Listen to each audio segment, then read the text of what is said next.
yín o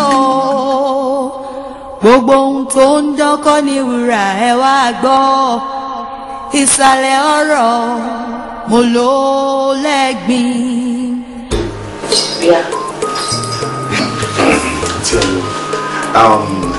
Fún mi lórúkọ tèmi. My name is Kenny. Oh, Kenny, Kemo.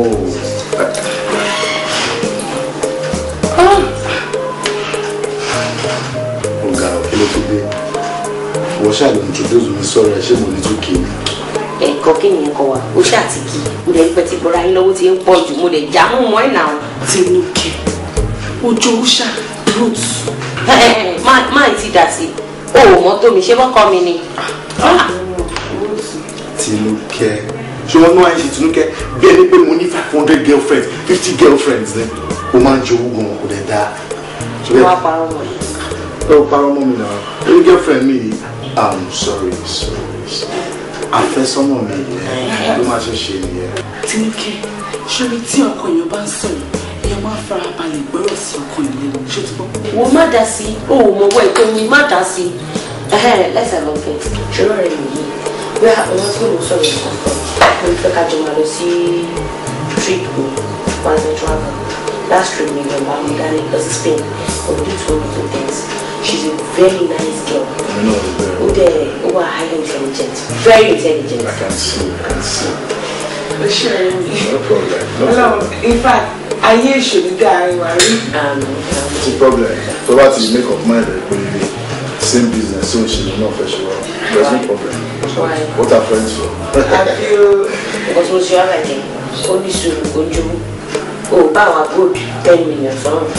Kó wọ sí kúchìn gbà ọwọ́ lójú kò ń ṣe nǹkan kí kò ń wàkíwà. Ẹyọ bí èmi. Ẹ̀gbọ́n ayíkalẹ̀ ọ̀rẹ́ mi kú ẹ máa ń cheap price mi bẹ́ẹ̀. Wíkẹ̀ ní ẹ̀rọ pàtẹ́ wọn ẹ̀rọ máa sọ pé wọ́n máa gbà á wọlé bí ìyàwó. O ti dé o ti bẹ̀rẹ̀ o ti bẹ̀rẹ̀ kò má trust mi rárá mo ò rí lóẹ̀ kò fi kọ́kọ́ trust mi kò trust mi rí kò trust mi kò lè dá.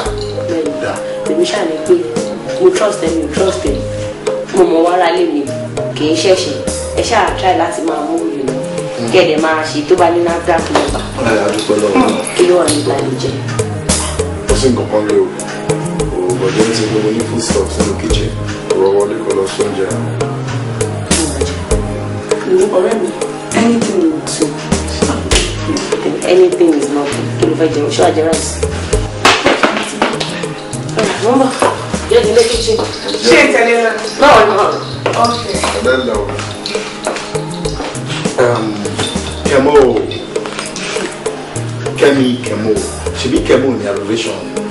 Definitely. Kemo yẹn wà romantic.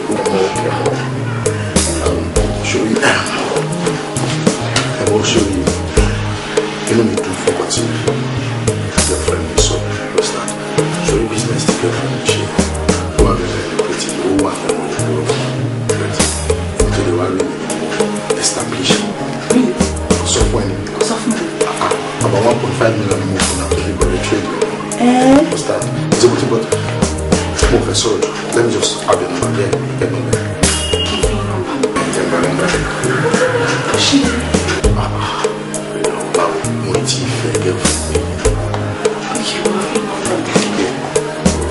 It's your 80. That's right. 230.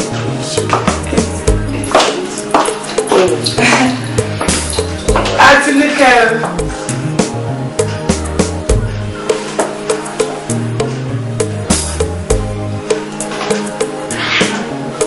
Gba nọ́mbà rẹ̀. Kí ló máa ń ṣe òwòwò iná? Kí ni ìṣòro ẹ̀? Kí ni problem ẹ̀? Tinúkẹ́ kò ṣe bẹ́ẹ̀ ọ̀nà orí bó ṣe ń lọ. Ọ̀rẹ́ mi má dà sí jọ, kò lè yé ẹ̀mú bọ̀ jọ. Orí bẹ́ẹ̀ burúkú ni ẹ́. Orí bó yé ni ẹ́. Tinúkẹ́. Wọ́n náà ní bẹ́ẹ̀ ṣí. Èmi. Kí ni ìṣòro ẹ̀ lọ? Kí ni problem ẹ̀? Kí ló fẹ́ kí n ṣe fún ẹ tí mi ò ṣe fún ẹ? Fẹ́ kí o dùn ojú kòkòrò tó bá ti rọ́bìnrin báyìí, o máa ti fojú ọ̀dọ́ ẹ̀sẹ̀. Àti kẹ́kẹ́ bá ń bẹ̀ wọlé lẹ́yìn náà. Ní ọjọ́ kí ló sọ fún mi náà? Títí mo bá ṣé mo lè bá fẹ́ nọ́mbà ọ̀rẹ́ mi? Ṣé mo lè introduce ọ̀rẹ́ sọ ọ̀rẹ́ mi kọ́ di ọ̀rẹ́ náà tí wọ́n ṣe introduce ẹ̀sẹ̀ mi ni? Then what's wrong with collecting your friend's number? Kí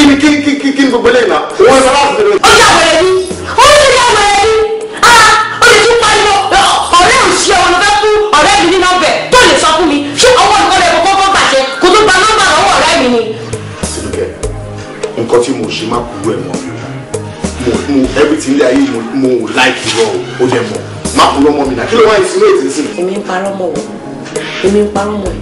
ṣé ọwọ́ ìkọlẹ̀ kọ́kọ́ bàjẹ́ kó tó gba nọ́mbà lọ́wọ́ ọ̀rẹ́ mi ni. Tinúkẹ́ nílò ẹ̀mbára àtúnwájú ọ̀rẹ́ fún fóònù. ẹ má bínú. Tinúkẹ́ come back here. ó ṣe padà bọ̀ wàá rí ìwọ̀n fún àpòjù ẹ̀mí èmi mo bẹ̀ sọ bẹ́ẹ̀ wàá rí wàá rí. Tinúkẹ́ padà síbí Tinúkẹ́ mo máa lọ Tinúkẹ́.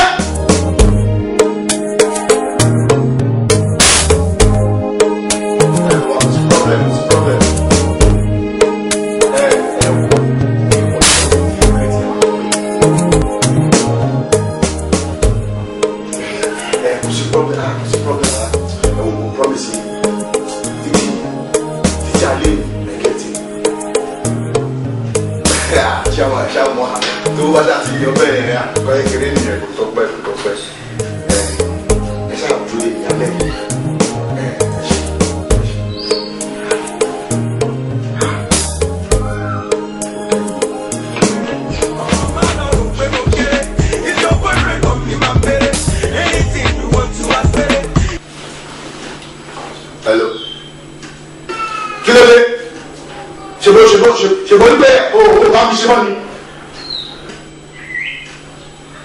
ó wá ń bọ̀ iwájú lẹ́nu mú wa lé.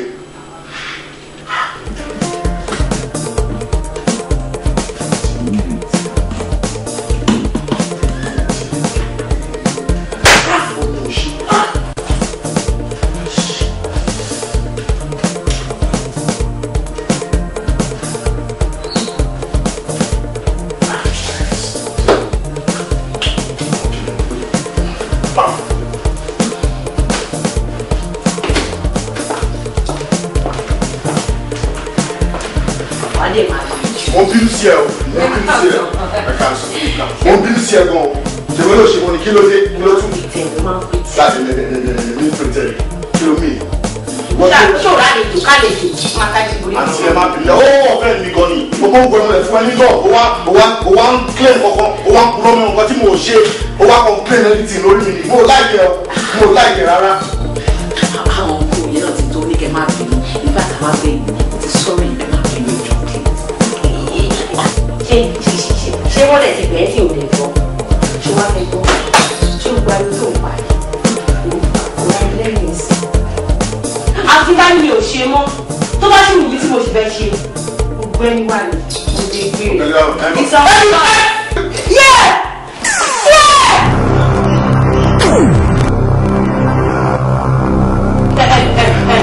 ọkùnrin kìlẹ̀ lè kún. ó ṣe ìfọwọ́sọ yẹn. Tinúkẹ́ ẹ̀yìn.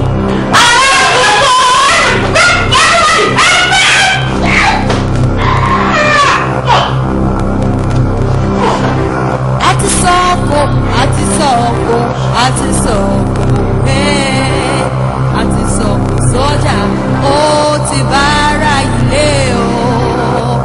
Kíni ká ti ṣe?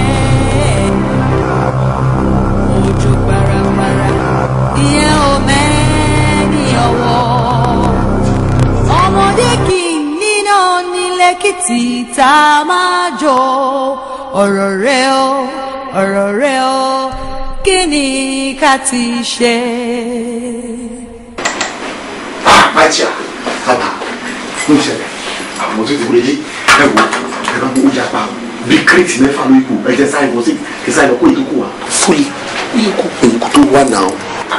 Chairman, ọjọ́ mo bẹ̀ sí máa pè é, Chairman wo, èmi pọ̀ bàjẹ́ ó ikú sí kírètì. Mo ní reason náà. Mo ní ìdẹ́yẹ, kírètì mẹ́fà ní kí